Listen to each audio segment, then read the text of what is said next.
12 men. That's all it took to change the world.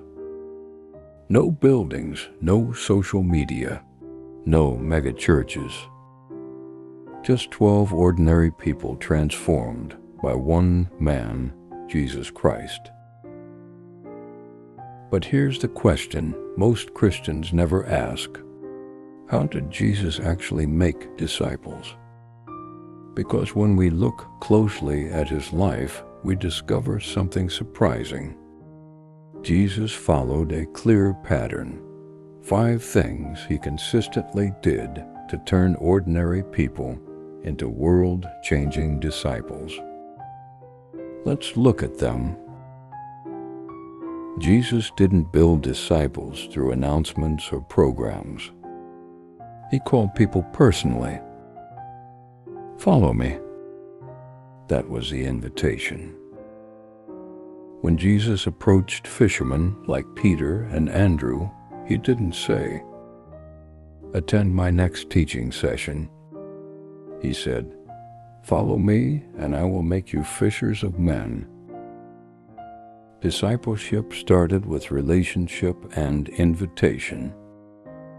It was personal, and that's where real discipleship still begins today. Secondly, Jesus didn't disciple people once a week. He lived with them. They walked together, ate together, traveled together. They saw him when he prayed, when he was tired, when he showed compassion, when he confronted hypocrisy. Discipleship wasn't just teaching information. It was sharing life. Because people don't just learn what you say. They learn from how you live. Thirdly, Jesus taught constantly. Not just in formal settings. He taught on mountains, on boats, on roads and homes.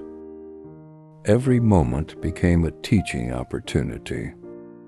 A storm became a lesson on faith. A child became a lesson on humility. A seed became a lesson about the kingdom. Jesus wasn't just giving sermons. He was shaping how his disciples saw the world. Jesus didn't keep ministry to himself. He involved his disciples.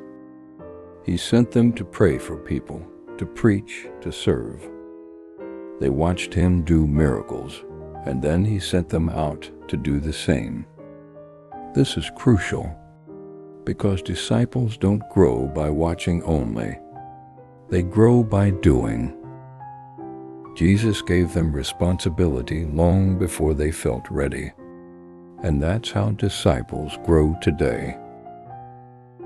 And the final example is, at the end of his ministry, Jesus gave one final command.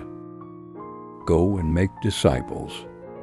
Not just followers, not just listeners, but disciple makers. The goal of discipleship was never information. It was multiplication. The disciples were meant to reproduce what Jesus had done in them. And they did. Within a generation, the message of Jesus spread across the world. So when we look at the life of Jesus, the pattern becomes clear. He, 1, called people personally. 2, shared life with them. 3, taught truth constantly. 4, involved them in ministry. 5, sent them to reproduce. That was his method, and it worked. The real question for us today is this: are we making disciples the way Jesus did? Or have we replaced his model with something else? Because the future of the church doesn't depend on bigger crowds. It depends on real disciples. If this series has challenged you, consider sharing this video with someone who cares about discipleship. And in the comments, I'd love to ask you, which of these 5 things do you think the church struggles with the most today?